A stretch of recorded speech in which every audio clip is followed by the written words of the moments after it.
Gustavo, bienvenido a esta tu casa. Hola, buenos días, Larisa, muchísimas gracias. Qué gusto estar con ustedes nuevamente. ¿Se escucha bien? Sí. Sí, te escuchamos perfectamente, te veo súper bien también y nuevamente agradecido de tenerte por acá, por esta plataforma de compartir el conocimiento. Sí, gracias. No, la verdad es que el agradecimiento es el mío porque pues me gusta, la verdad, de pues, mostrar algunas de las cosas que se están haciendo tanto en academia como también en industria, ¿verdad? Y siempre resulta importante y compartir conocimientos y también incluso ver si pues algunos de los colegas están realizando algunos de estos estudios, ¿verdad? Porque yo no realizo todos de estos estudios, la verdad es que estuve revisando algunas de las cosas interesantes que se están haciendo a nivel internacional, así que si alguien ya en la región está realizando algunos de estos estudios, pues sería bonito que nos lo comenten o las herramientas que también voy a hablar en estos momentos. Así es, así es. Así que cero timidez, por ahí nos escriben a través del chat, compartan con nosotros. Acuerden que esto no es un monólogo. Gustavo es prácticamente el invitado, pero igualmente es como él dice, lo que estén compartiendo, las buenas prácticas y demás, escriban ahí a través del chat e incluso si quisieran en algún momento hablar al micrófono, igual nos comentan en orden. Y esto es de todo, la plataforma es de todo y es para eso, para compartir el conocimiento. Muy bien, entonces hoy vamos a hablar de tendencias internacionales en los estudios de sistemas de potencia. La verdad es que tenemos muchísimos años, son décadas de que se realizan estudios de sistemas de potencia, así que pues traté de hacer un compendio, un resumen de lo que se ha hecho previamente, lo que se hace actualmente y lo que también se espera hacer en el futuro. Entonces yo hice pues esta clasificación de los estudios en sistemas de potencia. Y aquí tengo que tomar en cuenta ya sea las etapas de generación, transmisión y distribución. No me voy a dedicar en esta presentación solo a transmisión o solo a distribución. Entonces vamos a ver cómo nos va con eso. Bueno, podríamos decir que tenemos estudios estáticos y estudios dinámicos. En los estudios estáticos, los más conocidos son pues, el flujo de potencia, ahora vamos a hablar un poquito de ellos, también flujos de potencia armónicos, y ya a partir de ahí se empiezan a derivar otros tipos de estudios, por ejemplo, el cálculo de curvas PV y QV. También a nivel de distribución, ahora lo que está muy de moda es hacer estudios de series de tiempo, ¿verdad? Teniendo en cuenta de que durante el día van a cambiar muchísimas cosas, cambia la carga, también carga la generación distribuida, puede que hayan sistemas de almacenamiento también de energía, entonces eso hace de que ya no nos interese solo un momento durante el día. Antes lo que se solía hacer era nada más demanda máxima, ¿verdad? Se hacía una simulación en el punto de demanda máxima y tal vez alguna gente lo hacía en demanda mínima, pero ahora lo que se suele hacer es simular una serie de tiempo. También flujos de potencia óptimos, que voy a hablar un poco de eso, sobre todo para nivel de transmisión y generación, y después flujos de potencia óptimos que consideran las restricciones de seguridad operativa. También cortocircuitos, a pesar de que un cortocircuito es un fenómeno dinámico, transitorio, nosotros sabemos de que podemos hacer un análisis estático porque prácticamente lo que hacemos es que un generador o un motor, que sabemos que son los que contribuyen a las fallas, pues entonces nada más lo representamos como una fuente detrás de una reactancia, ya sea transitoria o subtransitoria. Entonces realmente lo podemos hacer como si estuviéramos tomando una fotografía y nos interesa la corriente, ya sea en el periodo subtransitorio o en el transitorio. Entonces más adelante vamos a hablar de eso. No voy a entrar en detalle de las protecciones, porque también es muy importante los estudios de la coordinación de las protecciones. No llego a ese nivel de detalle, pero evidentemente por ahí va la familia, ¿verdad? De estudios. Entonces hago un estudio de cortocircuitos y después puedo hacerle el análisis de las...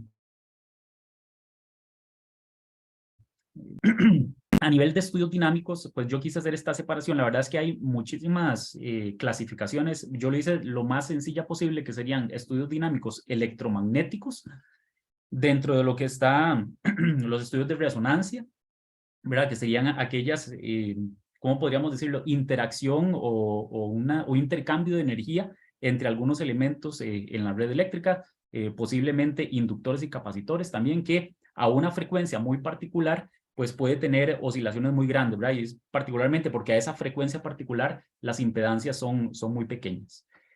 También en estudios electromagnéticos puede ser el impacto, ¿verdad? De un rayo en una línea de transmisión, aperturas y cierres también es bastante importante. Hay que tener mucho cuidado cuando se hace un cierre, por ejemplo, de una línea de transmisión, de forma tal de que cuando se ocurre el cierre se van a producir corrientes transitorias importantes y eso también puede impactar a los generadores síncronos sobre todo. Entonces hay que tener mucho cuidado con eso. De ahí la importancia de los famosos sincrochecks, ¿verdad? Y también los estudios electromecánicos que estamos posiblemente más familiarizados con ellos, que serían los estudios que hacemos, estudio de estabilidad de ángulo, transitorio, de pequeña señal, estabilidad de tensión, estabilidad de frecuencia, ¿verdad? Bueno, los estudios de flujos de potencia, yo diría que es como lo más básico que realizamos, ¿verdad? Los ingenieros eléctricos. Nos permite conocer la tensión, que a fin de cuentas es una tensión fasorial, ¿verdad? Tenemos una magnitud y un ángulo, o lo podríamos ver desde el punto de vista de rectangulares, entonces tenemos una parte real y una parte imaginaria, ¿verdad? Entonces tenemos la tensión en cada barra, y una vez que nosotros tenemos la tensión en cada barra y conociendo la matriz de admitancias de mi sistema de potencia, yo puedo entonces conocer la corriente y los flujos de potencia en absolutamente todas las ramas. Bueno, ¿para qué se usa normalmente el estudio de flujo de potencia? Bueno, para revisar de que las tensiones en el punto de operación que yo estoy simulando van a estar muy cercanas al valor nominal, ojalá dentro de un más o menos 5%, tanto en el caso base como también en contingencias que nosotros estemos esperando. Entonces también esos son escenarios que nosotros llegamos a simular. También para analizar sobrecargas, ya sea en el caso base o también en contingencias, y aquí podría ser también potenciales sobrecargas. Puede que nosotros no estemos en una condición de sobrecarga, puede que estemos por debajo del 100% de cargabilidad de todos los elementos, sin embargo ya estamos muy cerca. Entonces también hay potenciales sobrecargas que nosotros queremos analizar, ¿verdad? Y ver si se tiene que hacer algún tipo de cambio o reforzar la red, entre otras, o hacer un cambio en los flujos de potencia, si se puede. Cálculo de pérdidas, que también ahora voy a hablar de cálculo de pérdidas, particularmente en redes de distribución, pero bueno, cuando nosotros realizamos estudios de flujo de potencia, la mayoría de las herramientas computacionales, ya sean de software libre o comerciales, nos permiten calcular las pérdidas técnicas, obviamente, en ese sistema. Después, cumplimiento del límite de reactivo de los generadores, pues posiblemente nosotros queremos que nuestros generadores estén entregando potencia activa a una tensión ojalá cercana a 1 PU, pero resulta que por las condiciones del sistema, para lograr que la tensión sea 1 PU en esa barra, pues se necesita una inyección de reactivo muy importante, o en el caso contrario, más bien que consuma mucho reactivo. Entonces hay que tener mucho cuidado porque los generadores pues tienen un límite de reactivo, ¿verdad? Entonces hay que revisar si vamos a poder nosotros cumplir con las capacidades de nuestro generador, ese set point de tensión, ¿verdad? Que a nosotros nos gustaría tener. También para realizar curvas PV y QV, tanto en casos bases como en contingencia. Cuando me refiero yo al caso base, me refiero de que no hay ningún tipo de contingencia, es como el sistema debería estar operando normalmente. Y también los estudios de flujo de potencia nos permiten tener la condición inicial para realizar los estudios dinámicos, como lo vamos a ver más adelante. Ese es un ejemplo de un flujo de potencia en un sistema muy pequeñito, un sistema de potencia académico, ¿verdad? Pero así es como se debería de ver los resultados. Pues nosotros tenemos tanto la magnitud como el ángulo de las tensiones en todas las barras, y como nosotros conocemos la matriz de admitancias de nuestro sistema, que a fin de cuentas lo que la matriz de admitancia tiene no solo es información de la topología de la red, sino también de las impedancias, que después las convertimos a admitancias, pues entonces nosotros podemos calcular los flujos de potencia en absolutamente todas las líneas. Bueno, aquí como viene en este dibujo, de hecho esto lo saqué del libro de Wood and Uhlenberg, un libro muy famoso donde explica los flujos de potencia de una manera bastante interesante.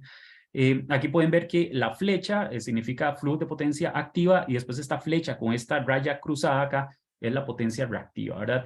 A este es lo que nosotros le conocemos como el flujo de potencia AC, ¿verdad? Normalmente los software de simulación utilizan el método de Newton-Raphson, es un método numérico, como también se podría utilizar el método de Gauss-Seidel, que son los más famosos. Posiblemente el de Newton-Raphson sea más utilizado por su rapidez en términos de convergencia.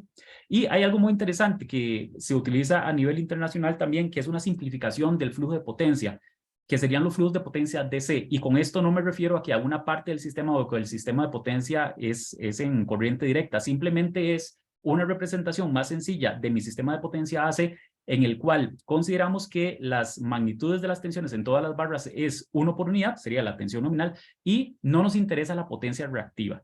Entonces, esto es un modelo simplificado de la red que se utiliza normalmente para hacer estudios económicos, ¿verdad? Para hacer estudios de despacho económico, entre otras. Normalmente es desde el punto de vista económico, no tanto desde el punto de vista técnico. Y, como les digo, es una simplificación, y no necesariamente el flujo de potencia DC me va a dar tan exacto como un flujo de potencia AC. Y aquí viene una comparación, que de hecho lo saqué de ese mismo libro, Entonces yo tengo el modelo del sistema de potencia para un flujo de potencia AC, y aquí están los resultados, y aquí está si yo hago la simplificación en DC. Ustedes podrían ver de que los resultados no son los mismos. Después podrían ver que algunos flujos de potencia, vean que aquí solo aparece flujo de potencia activa. ¿Por qué? Porque la potencia reactiva no existe en el flujo de potencia DC. Y también lo que pueden ver es, veamos algunas aproximaciones. Por ejemplo, dice que el flujo de potencia que va de la barra 3 a la barra, vamos a ver qué es esta barra, a la número 5, dice que van 19 megawatts. Eso sería en el flujo de potencia AC, que es el más exacto. Mientras que en el flujo de potencia DC dice que son 16, entonces hay una diferencia de 3 megawatts. Y ahí ustedes podrían revisar para cada uno de ellos. Vean aquí que salen de aquí 2,9 megawatts, y por aquí salen 1,8. Algo interesante también en los flujos de potencia DC es que no existen resistencias, por lo tanto el flujo de potencia que sale de una barra es el mismo que llega a la otra, ¿verdad? Entonces no se consideran resistencias en flujos de potencia DC. Es algunas de las aproximaciones, como les digo, se utilizan normalmente para estudios económicos.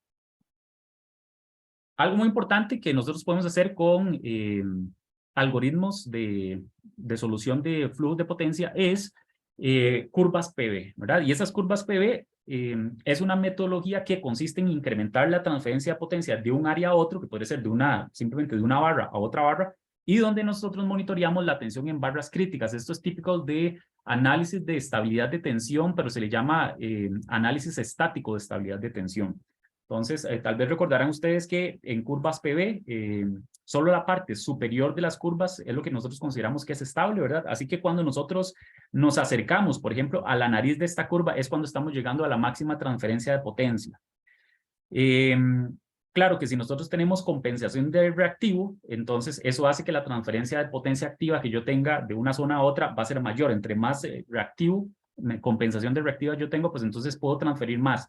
Pero podríamos llegar al problema en el que, vean aquí, en este caso en el que la curva está más alargada, ¿verdad? Quiere decir que hay más transferencia de potencia activa, si ustedes ven en el eje X, eso es porque hay gran compensación del reactivo. Sin embargo, vean que el punto, digamos, de inflexión, que este sería el límite de estabilidad, que es la punta aquí de la nariz, vean que está sucediendo a una tensión que incluso es superior a 1 PU. Uno normalmente considera de que uno estaría cerca de una condición de inestabilidad de tensión cuando las tensiones están muy bajas, pero si yo pongo demasiada compensación del reactivo, efectivamente voy a transferir más potencia activa, pero yo podría estar acercándome a una condición de inestabilidad aun cuando la tensión está cercana a 1 PU. Entonces es medio peligroso, ¿verdad? Esa operación. Bueno, eso sería desde el punto de vista de curvas PV. También tenemos las curvas QV, ¿verdad? Que lo que nosotros hacemos es instalar un condensador síncrono ficticio en una barra crítica, una barra que para nosotros sea de interés, y lo que hacemos es monitorear la tensión mientras se va variando la potencia reactiva que está inyectada o consumida en esa barra, ¿verdad? Entonces nosotros nada más ponemos un condensador síncrono, ficticio, no existe, pero simplemente queremos ver cuál es el margen de reactivo disponible, o más bien la cantidad de reactivo que yo necesito para transferir cierta potencia activa entre un área y otra. Eso es como lo típico que se realiza, y es rutinas normales. Cuando yo veo que se hacen estudios de un país, qué sé yo, estudios de planificación, lo más normal es realizar los estudios de flujos de potencia, curvas PV, curvas QV, y después los estudios dinámicos, que vamos a ver más adelante. Ok, este es otro estudio de flujos de potencia óptimos, ¿verdad? Que parte, podríamos decir que de la familia de flujos de potencia. Sin embargo, lo que nosotros hacemos acá es, bueno, se tienen que cumplir todas las ecuaciones de flujos de potencia, pero además nosotros lo que queremos hacer es optimizar la operación. ¿Qué queremos nosotros hacer acá? Bueno, nosotros queremos, por ejemplo, minimizar los costos de generación, nosotros queremos minimizar pérdidas, y se tienen que tomar en cuenta las ecuaciones de flujos de potencia, que son las que se toman en cuenta en los análisis de flujos de potencia normal en Newton-Raphson o en Gauss-Seidel, pero también tenemos que considerar restricciones de operación. O sea, quiere decir que los generadores no pueden superar cierta potencia máxima o cierta potencia mínima. Las líneas de transmisión también tienen que tener un límite de la corriente que les puede pasar, ¿verdad? Eso lo podremos representar en un límite en amps, o podríamos representarlo en un límite de MVA. A fin de cuentas, los flujos de potencia óptimos lo que hacen es, o lo que se tiene detrás, el software lo que va a hacer es una optimización, ¿verdad? Es una optimización no lineal. Este es un ejemplo de un estudio de OPF, la formulación como de manera general. Entonces yo podría estar minimizando algo que ya les había dicho que serían, por ejemplo, los costos de generación, o yo podría estar minimizando las pérdidas en mi red de transmisión. Entonces, ¿cómo tengo que despachar las unidades de forma tal de que las pérdidas sean las menores? O cómo tengo que despachar yo las unidades de forma tal que yo minimizo los costos de producción. Y aquí vienen las restricciones. Sujeto a esto, función H, lo que viene aquí, lo que me está representando es que se tienen que cumplir las ecuaciones de Kirchhoff, ¿verdad? Y después estas inecuaciones, estas restricciones de desigualdad, lo que me representan es que los generadores no pueden producir más potencia que su capacidad, perdón, o que las líneas de transmisión no pueden transferir más potencia de su capacidad que tienen, ¿verdad? De acuerdo al amperaje que tengan los conductores, etcétera. Entonces, nosotros podemos utilizar el OPF para calcular el despacho de generación óptimo, ¿verdad? Realizar estudios económicos para analizar los costos incrementales en cada barra del sistema, ya lo vamos a ver en un ejemplo que tengo más adelante. También para proveer periódicamente optimización tipo volt bar, ¿verdad? Entonces, yo quiero controlar la tensión, entonces, ¿cuáles debería ser la inyección del reactivo o el consumo del reactivo de mis fuentes de reactivo, valga la redundancia? Y también determinar el máximo estrés que un sistema puede soportar. Aquí es cuando yo quiero hacer un estudio de máxima cargabilidad. Entonces también se hace una optimización. Y aquí la formulación cambia. Ya no necesito una minimización, ahora más bien lo que necesito es una maximización, ¿verdad? Sujeto a las diferentes restricciones que se tengan.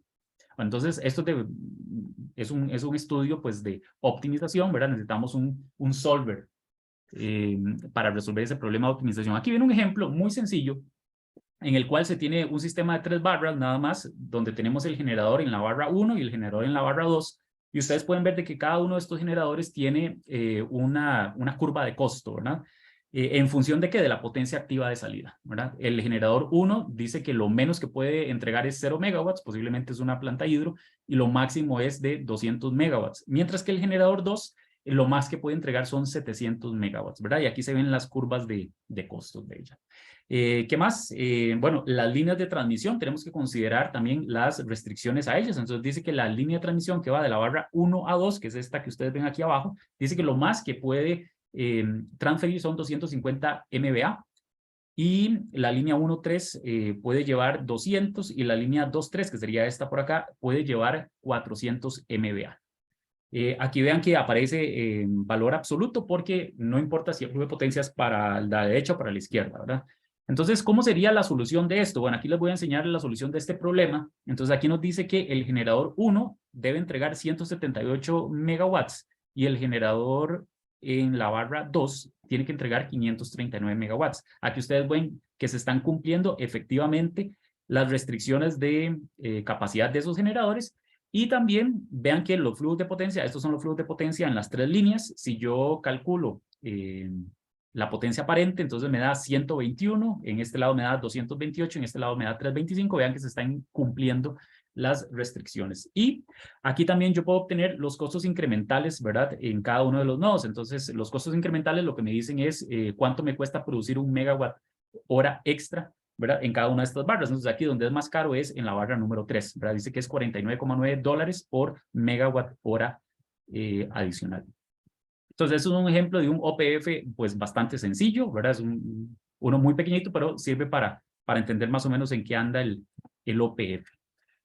El OPF, pues, tiene una desventaja, podríamos decirlo, y es que solo sirve para el escenario actual, pero resulta que al operador de transmisión le interesa no solo que ese despacho sea, que ese despacho no solo cumpla para la condición actual, que sería el caso base, sino también ante contingencias. Entonces uno lo que hace es aumentar el problema y lo que uno incluye son restricciones de igualdad para que el flujo de potencia durante una contingencia se cumpla, pero también que nosotros no superemos, por ejemplo, la capacidad de las líneas de transmisión o la capacidad de los generadores durante la condición de contingencia que yo estoy analizando, ¿verdad? Entonces, definitivamente es una extensión del OPF, pero estoy incluyendo esas restricciones extra.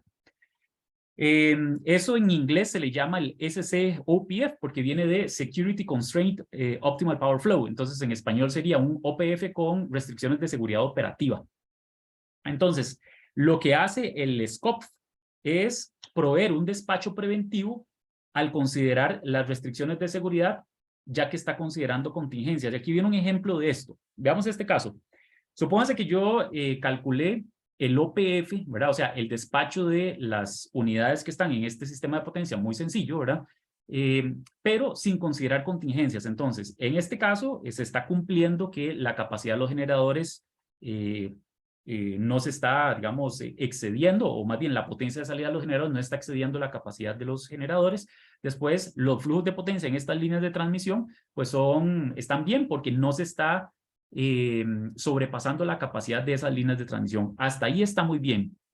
Lo que pasa es que si yo llego y hago el análisis en el cual quito una de las líneas de transmisión, que sería del paralelo que ustedes ven, la línea que está en la parte superior del paralelo, pues entonces ahí, con ese despacho, yo voy a encontrar de que hay dos líneas que se sobrecargan. Entonces eso es completamente inaceptable cuando yo estoy haciendo el criterio de N-1, ¿verdad? El criterio de N-1 quiere decir de que yo tengo que asegurarme de que el sistema de potencia va a trabajar bien tanto en tensiones y que no tenga sobrecargas cuando pierdo uno de los elementos de la red, ¿verdad? Entonces aquí nos está cumpliendo el criterio N-1. Quiere decir de que yo tengo que hacer un redespacho de mis unidades para considerar las contingencias. Ahí justamente es donde aparece el SCOP, ¿verdad? Y ahora sí, aquí está el resultado del SCOP. Ustedes pueden ver que el generador 1 antes estaba dando antes estaba dando 220 megawatts. El generador 3 estaba dando 10 nada más.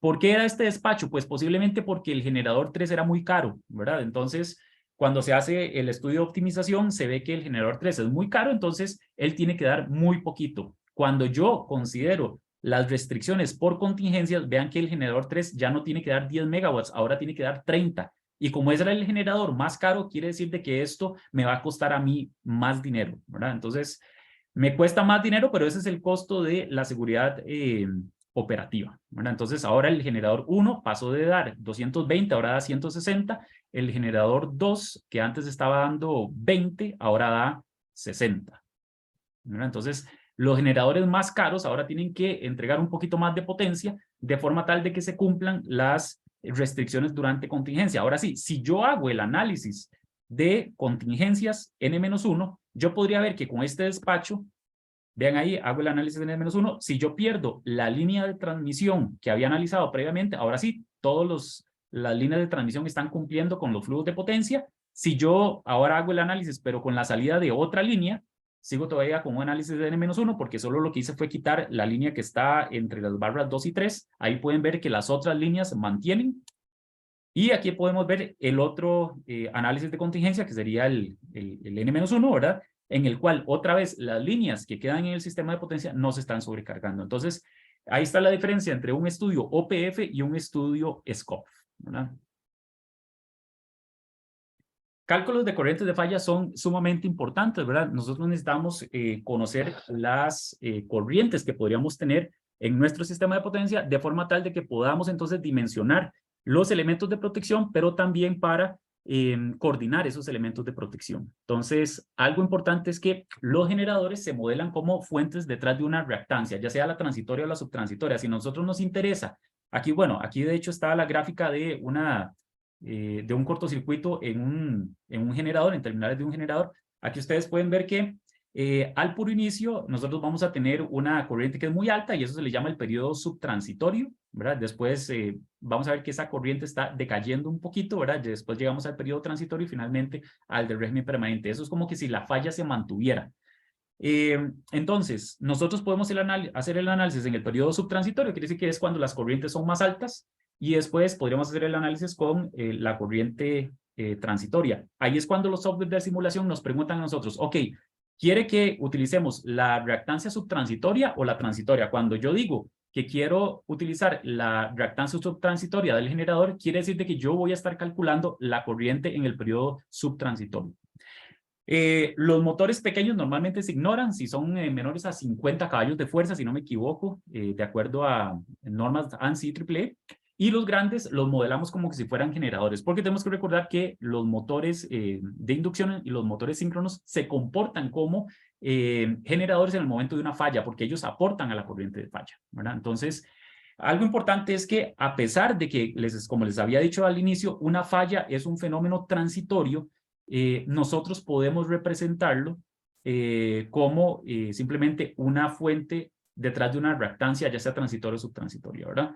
Entonces, por eso es que el cálculo de las corrientes de falla, nosotros normalmente lo metemos en la familia de estudios estáticos y no en la familia de estudios dinámicos. Ok, esta es una falla, de hecho, que nosotros le consideramos simétrica. ¿Por qué? Porque el semiciclo positivo de la corriente es igual al semiciclo negativo, ¿verdad? Ahí se puede ver que es muy simétrico el semiciclo positivo y negativo. Sin embargo, y aquí me voy a la siguiente diapositiva, en la vida real, las corrientes de falla, si yo las pudiera medir en un osciloscopio, no se ve así tan bonita como esta, que es simétrica, sino que es asimétrica, ¿verdad? Entonces, ustedes pueden ver que en este caso particular, el semiciclo positivo, pues prácticamente tenemos solo parte positiva aquí, ¿verdad? Y es hasta aquí que empezamos a tener una parte positiva y ya aquí se va a ir regulando.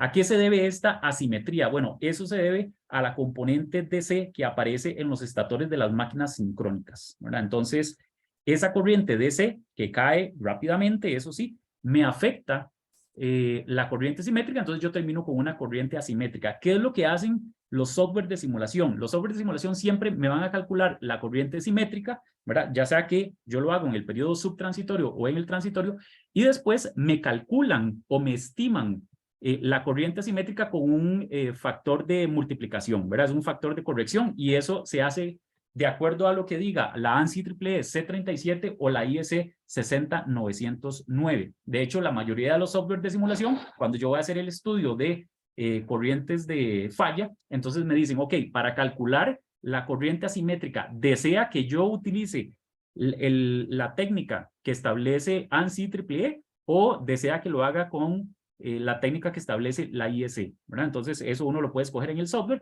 y así va a encontrar uno la corriente asimétrica. Si yo hiciera el análisis para encontrar la corriente simétrica, pues entonces, o más bien, cuando yo veo el reporte, la corriente simétrica siempre va a ser la misma. Ya cuando yo reviso la asimétrica, va a tener ciertas diferencias si yo lo hice por IEC o por ANSI.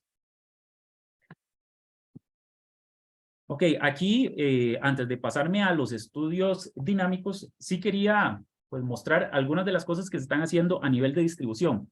Y esto va, digamos, en la familia de flujos de potencia, ¿verdad? Entonces, ya no, como les había dicho antes, ya no se hace el análisis solo en un punto particular, que sería, por ejemplo, aquí en demanda máxima, sino que se hace un estudio de flujos de potencia en series de tiempo. Entonces, yo considero todo el día. Si pudiese hacerse por cada minuto, perfecto.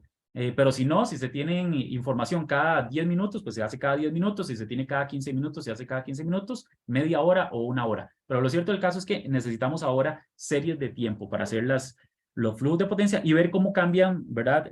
Durante el día las tensiones, las corrientes, si hay algún elemento sobrecargado, etcétera, ¿verdad? Y no solo eso, también se considera no solo media tensión, ahora lo que se hace es considerar la baja tensión. Entonces, para eso es muy importante tener un modelo detallado de los circuitos en los sistemas de información geográfica. Entonces, lo que se tiende a hacer en la actualidad es, se tiene el modelo de sistema de información geográfica por algún tipo de software, después se convierte a un software de simulación de sistemas de potencia, ya sea comercial o software libre, entonces ya hago yo una simulación muy detallada de mi red de distribución.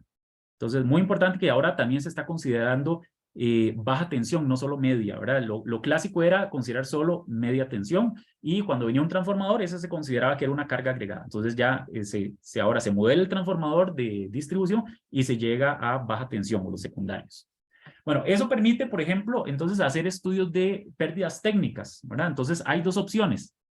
Yo podría hacer usando software, ¿verdad? Entonces puedo utilizar el sistema de información geográfico. Tengo modelos de elementos de red mucho más exactos y aceptados a nivel internacional. Y lo que se está dejando de hacer, lo que yo le considero una práctica decadente, es calcular las pérdidas técnicas de red de distribución utilizando, por ejemplo, secundarios típicos. O utilizando a una herramienta, por ejemplo, de Excel. Ellos ya se consideran prácticas decadentes puesto que ya se tienen los software de simulación, se tienen los datos para realizar simulaciones completas y complejas. Esto es un ejemplo de unos circuitos de distribución que nosotros habíamos analizado hace un tiempo, ¿verdad? Entonces aquí se ven estos 3 circuitos que están detalladamente modelados a partir de información del sistema de información geográfica. Lo pasamos a un software de simulación, que en este caso era el OpenDSS, y aquí ustedes pueden ver la segmentación de las pérdidas. Entonces nosotros podemos encontrar cuáles son las pérdidas en las líneas de media tensión, en los transformadores de media tensión, en los transformadores de media baja, en las líneas de baja tensión, en los medidores, ¿verdad? Entonces aquí pueden ver que las pérdidas técnicas en este circuito 1 era 3.71%, en este otro circuito era 3.83% y en este otro 4.29%. Realmente las pérdidas técnicas deberían de andar inferiores a los 5%. Ya cuando la gente habla de pérdidas de 15%, 20%, pues difícilmente van a ser las pérdidas técnicas, ¿verdad? Posiblemente, casi asegurado serían las pérdidas no técnicas. Otra de las cosas que aprovecho esta parte para contar de las cosas que también se están haciendo a nivel de distribución es los cálculos de capacidad de alojamiento de recursos energéticos distribuidos en distribución. Yo podría hacer el análisis de cuál es la capacidad de generación distribuida que pueden soportar mis circuitos de distribución antes de que yo tenga que hacer algún tipo de inversión, o lo podemos ver desde el punto de vista de vehículos eléctricos. ¿Cuántos vehículos eléctricos yo puedo instalar en mi red de distribución, ¿verdad? Antes de que se tenga que hacer algún tipo de inversión. Entonces, a nivel internacional se han propuesto diferentes metodologías. Entonces, más que todo lo que ellas tienen son estas 4 etapas. Entonces, se tiene una etapa de extracción de datos de la distribuidora. Si yo tengo información de medidores inteligentes, pues perfecto, los uso porque así puedo representar mejor a mis clientes, ¿verdad? Entonces, yo tengo el perfil de demanda de mis clientes, ok, lo uso. Si yo tengo mediciones de escala, pues también se utilizan, ¿verdad? Para empatar la simulación con la vida real en la medida de lo posible. Y el sistema de información geográfica, que es sumamente importante, ¿verdad? Así es donde yo conozco la topología, la conexión, ¿verdad? De todos los elementos de la red, la representación de la red de media y también de baja tensión. Entonces, normalmente lo que se hace es un estudio base. Entonces, se realizan estudios de flujos de potencia y de cortocircuitos en el caso base. Y después empezamos a poner los recursos distribuidos de la forma como uno haya seleccionado esto. Y aquí, este bloque verde es donde se da la diferencia entre todas las metodologías de capacidad de alojamiento que uno encuentra a nivel internacional. Entonces, aquí es la suposición de cómo es que esos recursos distribuidos se van a instalar en la red de distribución, ¿verdad? Entonces, supónganse que ustedes ya eligieron una forma de seleccionar en qué puntos de la red yo voy a poner esos recursos distribuidos. Entonces, los instalo, hago una simulación del circuito de distribución con esos recursos distribuidos y después evalúo los criterios. Reviso si las tensiones están por arriba de 1.05 PU, si las tensiones variaron mucho con respecto al caso base, si las corrientes de cortocircuito aumentaron mucho con respecto al caso base, ¿verdad? Por eso es que siempre es importante tener el caso base, que sería la etapa gris, porque esa es mi referencia. Yo voy a revisar con respecto a la condición actual cómo es que mi red de distribución se va a comportar cuando tenga X cantidad de generación distribuida o X cantidad de vehículos eléctricos. Y finalmente viene el reporte de resultados, ¿verdad? Entonces van a venir tablas y también, muy importante, la georreferenciación. ¿Por qué? Porque normalmente esos estudios de capacidad de alojamiento tienen que resultar en mapas de capacidad de alojamiento, ¿verdad? En Estados Unidos se utiliza muchísimo, entonces uno se mete a la página de una empresa de distribución y uno le dice Hosting Capacity Map, ¿verdad? Es más, ustedes lo pueden buscar en Google y se van a encontrar que en el área de concesión donde está esa empresa de distribución, pues ahí se ven puntos verdes y puntos rojos donde sí se puede poner más generación distribuida y donde no se puede poner más generación distribuida porque se llegó al tope, ¿verdad? Eso es digamos, un ejemplo de un estudio que nosotros habíamos hecho en un circuito de Costa Rica. Esto era para capacidad de alojamiento de generadores de gran escala, ¿verdad? Entonces, si yo considero solo los criterios de tensión, si considero criterios de tensión y térmicos, y si considero criterios de tensión, térmicos y protecciones, evidentemente el más exacto es el que está considerando todos los criterios de evaluación. Entonces, algo normal que uno encuentra es que entre más cerca esté de la subestación, más capacidad de alojamiento tengo, y si yo me estoy alejando de la fuente, pues entonces menos capacidad de alojamiento voy a tener. Bien, entonces ahí eso sí quería, digamos, meter el tema de análisis en redes de distribución. Entonces ahora me voy a pasar a simulaciones dinámicas. Entonces, en las simulaciones dinámicas, pues nosotros normalmente no vemos esto, pero la computadora o el software de simulación que nosotros estemos utilizando, lo que está resolviendo es justamente un conjunto de ecuaciones algebraico y diferenciales. Entonces, las ecuaciones diferenciales son aquellas las que nos permiten modelar, por ejemplo, la dinámica de los flujos en una máquina sincrónica, o también, qué sé yo, para modelar la apertura y cierre de una turbina y el gobernador, entre otras, ¿verdad? Y después, las ecuaciones que ustedes ven aquí algebraicas son aquellas ecuaciones, por ejemplo, donde se cumplen las ecuaciones de Kirchhoff, ¿verdad? Entonces, todos los software como el PSSE, el ETAP, el DeepSilent, entre otros, no quiero dejar a otros, Power World, el de General Electric, entre otros, resuelven este problema, ¿verdad? Para cada instante de tiempo de la simulación. Entonces, ¿cuáles son las secuencias normales de las simulaciones dinámicas? Pues una inicialización. Entonces, en esta inicialización, normalmente yo parto del resultado de un flujo de potencia. Ese es el escenario que yo tengo, ¿verdad? Entonces, lo que hacen los software es, toman el resultado del flujo de potencia como en condición inicial y después inicializan las variables dinámicas, ¿verdad? De forma tal de que cuando yo haga la simulación y no haga ningún tipo de perturbación, yo lo que debería tener sería una línea recta. Después selecciono la perturbación. ¿Qué es lo que ustedes quieren evaluar? Si quieren evaluar la salida de una línea de transmisión, si quieren evaluar la salida de un generador, ¿verdad? El aumento de potencia en algún punto particular, entre otras cosas, ¿verdad? Y normalmente seleccionamos las variables que se quieren graficar. Los software de simulación normalmente no me grafican absolutamente todas las variables, porque eso implica, digamos, una demanda computacional muy grande. Entonces, lo que normalmente los software de simulación me dicen es, ok, ¿qué quiere graficar? ¿Cuáles son los canales que usted quiere ver? De forma tal de que no tiene que estar guardando la información de todo, sino que guarda la información de lo que yo le pedí previamente, ¿verdad?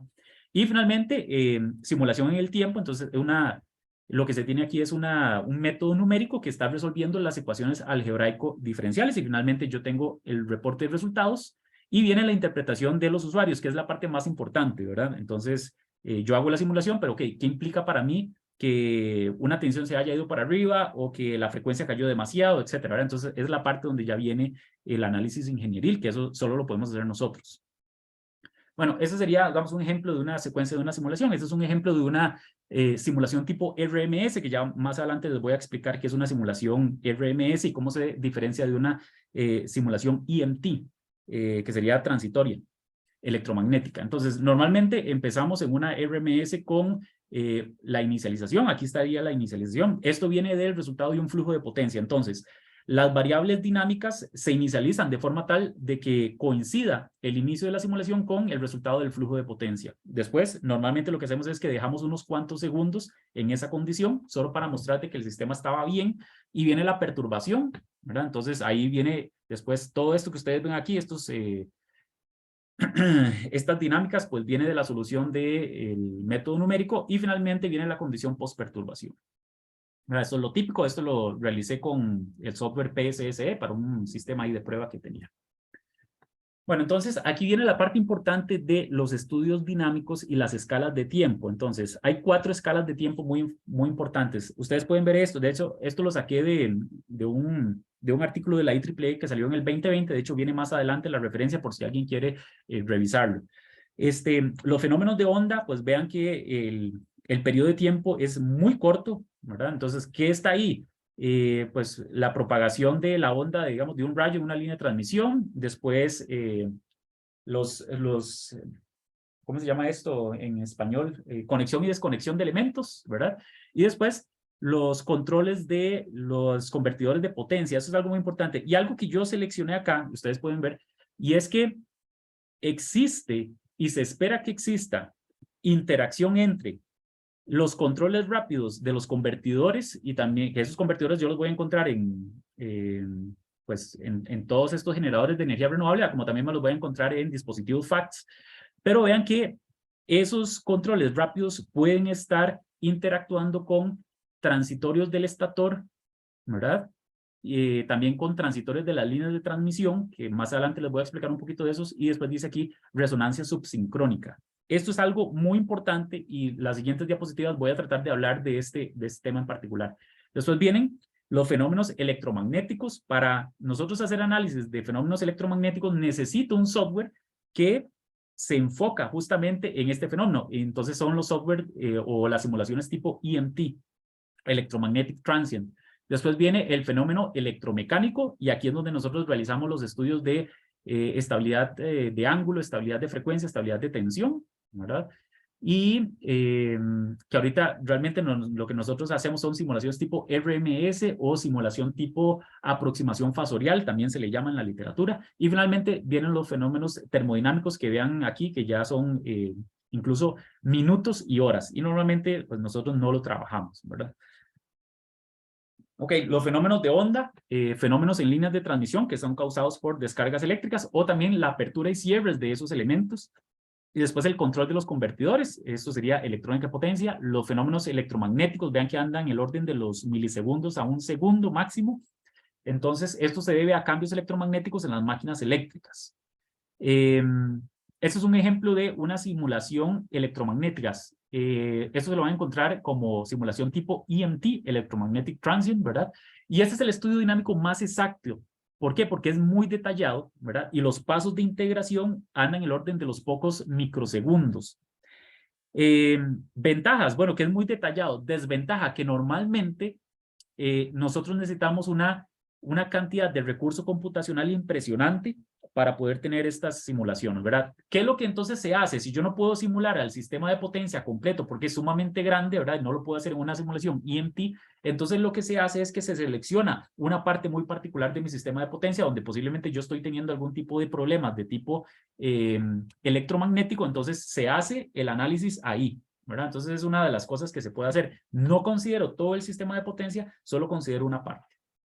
Entonces, ¿qué tipo de análisis quiero realizar? Bueno, yo puedo evaluar sobre tensiones transitorias o temporales, resonancia y propagación armónica, también estudios de oscilaciones subsíncronas, ¿verdad? Son esas oscilaciones que están por debajo de la frecuencia nominal, ya sea los 50 o 60 Hz, pero que tampoco son tan bajas como para que fueran oscilaciones de tipo local o de tipo interárea, ¿verdad?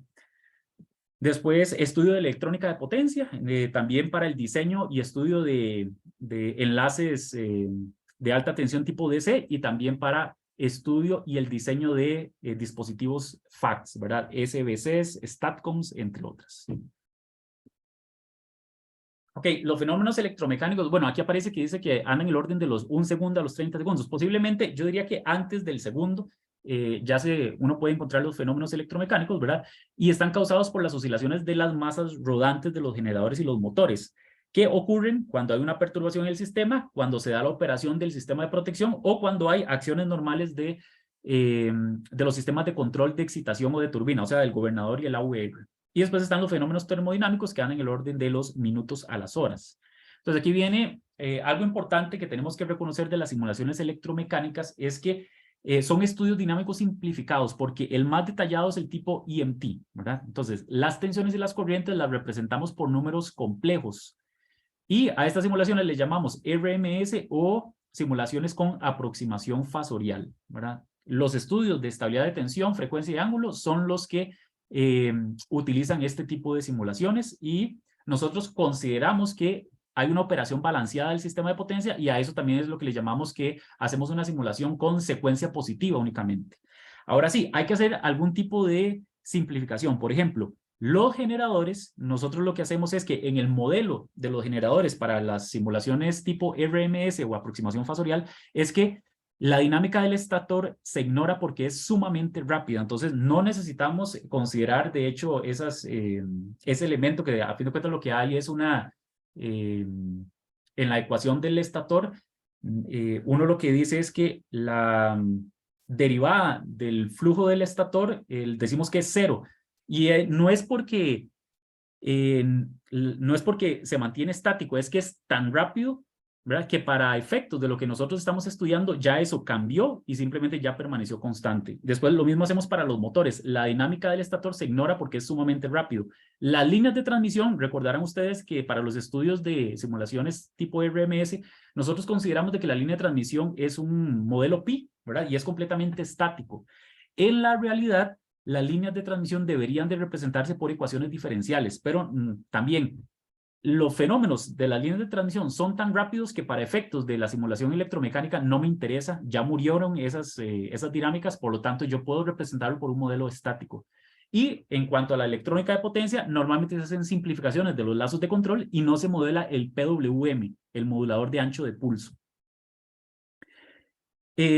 Ahora sí, de las tendencias a nivel internacional. Una, por ejemplo, la simulación híbrida, donde nosotros consideramos la red de transmisión y la red de distribución. ¿Por qué esto ha tomado, digamos, relevancia? Bueno, justamente es porque en las redes de distribución empezamos a ver mucha generación distribuida, muchos sistemas de almacenamiento. Entonces nosotros queremos ver, por ejemplo, si hay algún tipo de perturbación en la red de transmisión, ¿verdad? En este caso estamos representando la salida de una línea. Bueno, ¿cómo se van a comportar el montón de generadores distribuidos que yo voy a tener en la red de distribución? Que estos podrían ser de gran escala. Entonces, alguna gente lo que está haciendo es simular la red de transmisión y después simular de alguna forma o modelar de alguna forma también algunos circuitos de distribución, al menos al nivel de media tensión. Y entonces eso me permitiría ver entonces la interacción de la red de transmisión y la red de distribución. Nosotros habíamos trabajado, esto fue con investigadores de Chipre y de Bélgica, habíamos visto cómo la estabilidad de tensión de un sistema de potencia se podría haber afectado si nosotros, bueno, con los controles que se tengan a nivel de distribución. Entonces, muy importante de este artículo fue que si nosotros ignoramos lo que sucede en distribución, nosotros podríamos tener resultados muy diferentes en la vida real. Entonces, es importante de alguna forma representar estos recursos distribuidos. Esto es una simulación híbrida también diferente, que es todavía más detallado. No solo estoy considerando la red de transmisión, no solo considero la red de distribución a nivel de media tensión, sino que también de baja tensión. ¿Cuándo se ha hecho esto? Bueno, se ha hecho cuando uno quiere, por ejemplo, validar algunos esquemas de control en los cuales yo utilizo cargas flexibles o utilizo recursos distribuidos, por ejemplo, sistemas fotovoltaicos en techos o en azoteas, ¿verdad? Que son tan pequeños que yo quiero ver cómo se van a comportar ellos cuando ocurran algún tipo de perturbación en la red de transmisión. Esto normalmente se utiliza a nivel de investigación y no tanto a nivel comercial. Yo no espero que un operador de transmisión tenga que tener información de la red de distribución al nivel de baja tensión. No creo que eso ocurra. Ahorita les voy a enseñar algunas de las simplificaciones que se han hecho. Entonces, esto es un ejemplo de una simulación que nosotros realizamos donde estábamos considerando la red de transmisión y la red de distribución incluyendo baja tensión. ¿Por qué? Porque nosotros lo que queríamos ver era cómo sistemas fotovoltaicos a nivel de baja tensión, vean que esta es una potencia que anda de 4 kilowatts, 6 kilowatts, no llega ni siquiera a los 8 kilowatts. Son sistemas fotovoltaicos muy pequeños que están en baja tensión, pero cómo ellos se llegan a comportar cuando hay una perturbación en transmisión. Aquí se puede ver que algunos de ellos quedan completamente desconectados, ¿verdad? Por su low voltage write-through, mientras que otros sí lograron recuperarse, ¿verdad? Esto es un impacto importante también para el sistema de potencia. Imagínense que yo tengo la salida de un generador grande y durante la salida de ese generador grande, eso resultó en la salida de miles de generadores pequeños a nivel de distribución, que son generadores que no están siendo monitoreados. Eso puede ser un problema, ¿verdad? Y aquí se ve cómo ellos estaban ayudando durante la perturbación, inyectando potencia reactiva.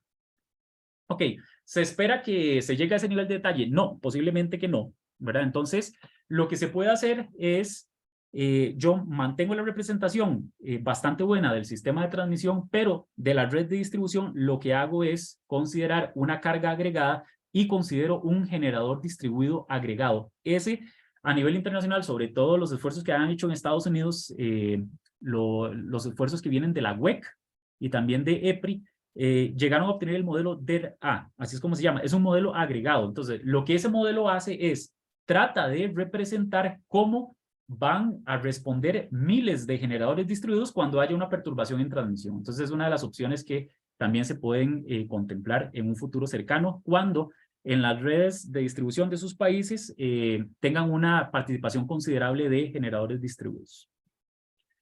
Ok, esta es la clasificación de la IEEE y SIGRE de estabilidad de sistemas de potencia. La última clasificación se había dado, si no me equivoco, en el año 2000. Entonces, en el año 2021 vino una, sería una revisión de la clasificación que se había dado en el año 2000 y particularmente la diferencia está en este tema. Entonces aparece una estabilidad que se llama estabilidad por convertidores. Entonces, como se espera que haya tantos convertidores gracias a la entrada de energía renovable, pues entonces apareció esta clasificación, ¿verdad? Donde tenemos estabilidad rápida y lenta. En este artículo, que uno se lo puede encontrar en la IEEE, de ahí es donde también saqué aquella figura donde venían las escalas de tiempo de los fenómenos dinámicos de los sistemas de potencia. Ok, entonces, si no me voy a meter en detalle de estabilidad de resonancia, ni de ángulo, ni de tensión, ni de frecuencia, que son las más conocidas, pero sí me voy a meter en la de convertidores y cómo esto ha hecho de que se tengan que hacer nuevos esfuerzos a nivel de estudios de sistemas de potencia y también de las mismas herramientas. Entonces, nosotros sabemos que los convertidores de potencia, ellos utilizan lazos de control y algoritmos que son muy rápidos, ¿verdad?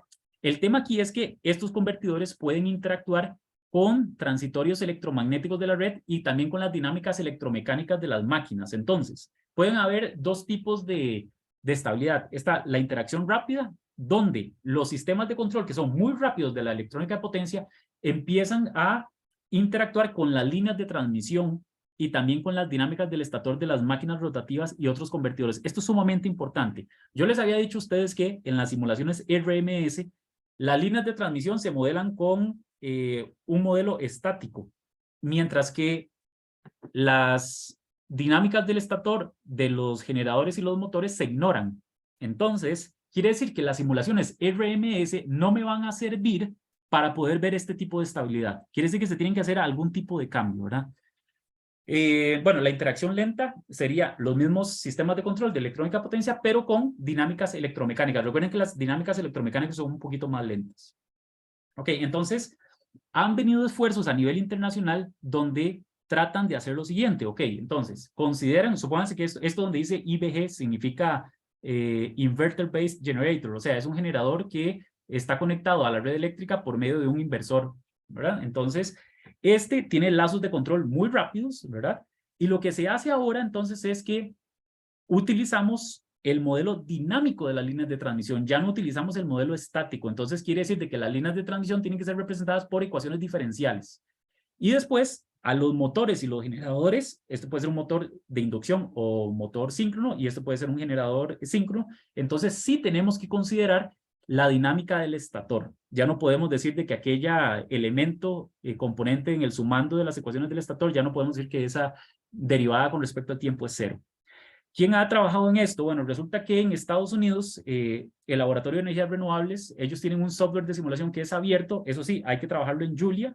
Julia es un lenguaje de programación, como decir Python, ¿verdad? Y ellos tienen modelos de las líneas de transmisión, tanto estáticos como dinámicos, y también tienen modelos de los generadores y los motores, en los cuales se tienen tanto la versión simplificada como la versión más detallada. De hecho, yo les ayudé a ellos con el modelo de los motores. Entonces yo porque esto es libre, entonces eso está en GitHub, entonces quiere decir que uno puede también presentar sus propios modelos. Entonces yo lo que les di a ellos, mi contribución fue darles un modelo de los motores en los cuales se considera la dinámica del estator y no se considera la dinámica del estator. Entonces, si están interesados, pueden revisarlo. Sería modelo de quinto orden, es cuando se considera la dinámica del estator, y modelo de tercer orden es cuando no. No sé si hay alguna consulta.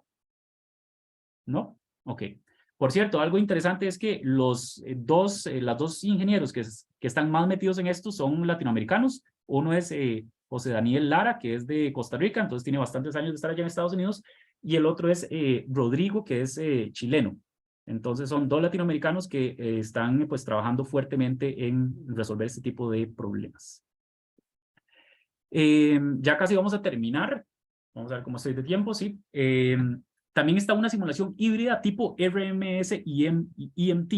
Yo les había dicho a ustedes que una de las ventajas de EMT es que yo puedo hacer una representación muy detallada de mi sistema de potencia. El problema radica en que se tiene una demanda computacional muy grande. Entonces, lo que se ha hecho a nivel internacional es que se hace un híbrido donde mi sistema de potencia, puedo representarlo una parte con simulación RMS, aquí donde dice PMS porque dice Phasor Model, o sea, aproximación fasorial, y otra parte del sistema en la cual yo estoy muy interesado, entonces le hago la representación tipo EMT.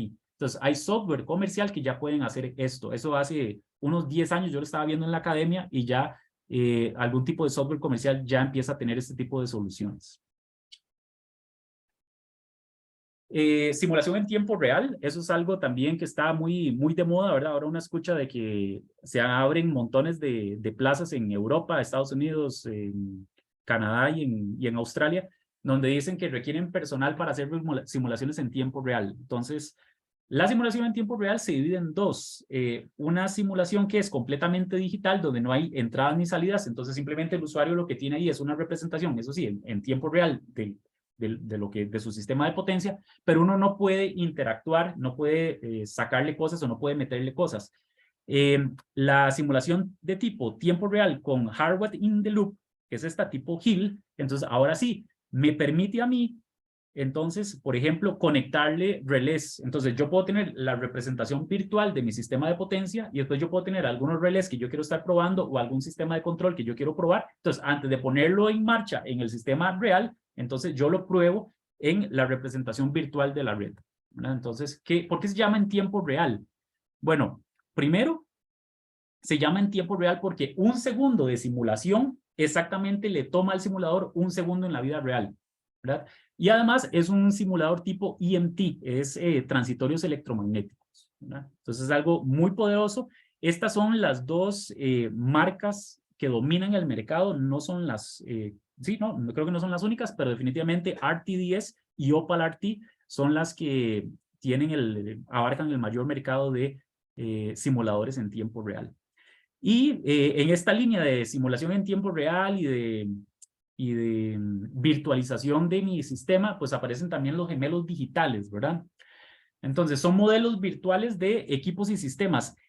Digamos que en su primera etapa se estaban utilizando para el diseño de equipos y sistemas. Sin embargo, se le han encontrado múltiples aplicaciones. Entonces, tiene grandes ventajas para entender lo que está ocurriendo en la vida real, digamos, de ese equipo o de ese sistema en la vida real. Entonces yo puedo entenderlo antes con su gemelo digital. Y algo muy importante que nos permite controlar y optimizar. Entonces, entendiendo mejor las dinámicas y cómo se comporta el gemelo digital, que es una representación fiel de este equipo o sistema físico, pues entonces yo le puedo hacer pruebas, yo lo puedo controlar con el fin de optimizar. Entonces yo optimizo el virtual, entonces ya después aplico las mismas técnicas, pero para el sistema físico.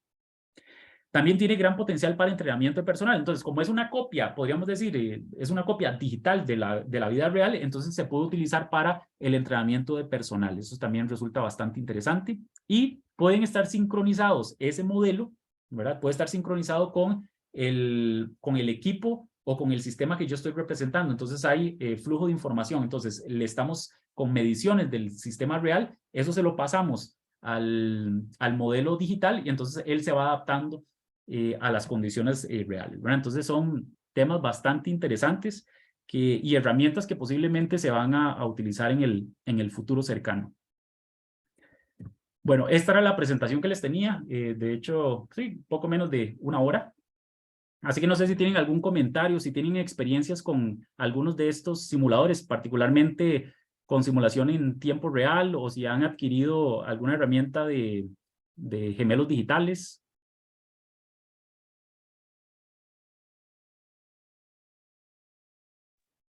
Están un poco tímidos en el chat. Vamos a darle.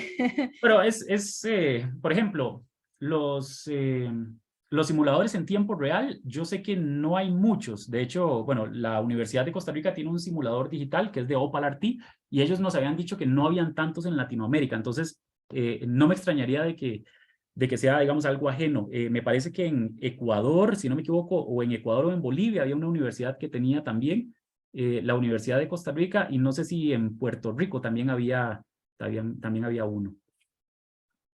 Al menos de Opal RT, RTDS no tengo la menor idea.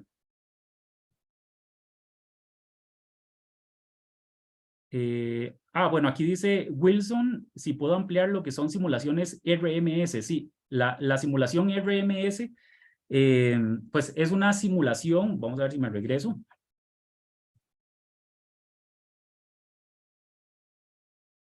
La simulación RMS se utiliza normalmente para representar fenómenos electromecánicos y prácticamente es cuando yo hago el análisis de estabilidad transitoria, estabilidad de tensión y estabilidad de frecuencia.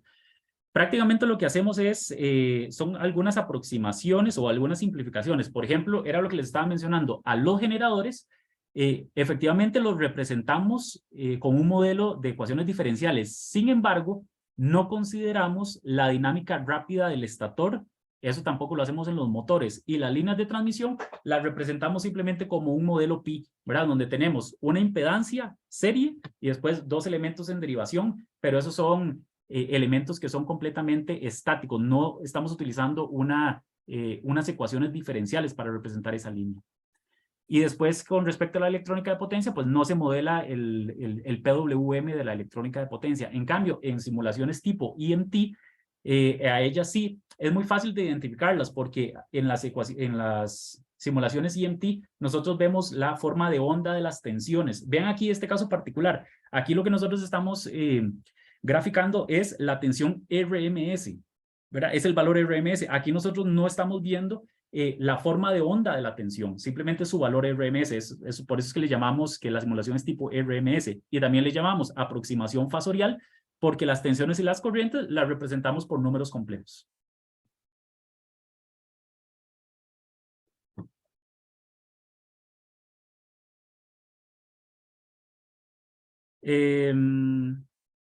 Vamos a ver, por aquí hay alguna consulta. Dice, ¿podría por favor ampliar un poco más de los estudios requeridos para estimar la capacidad de alojamiento de una red de distribución, tanto generación distribuida como para vehículos eléctricos? Sí.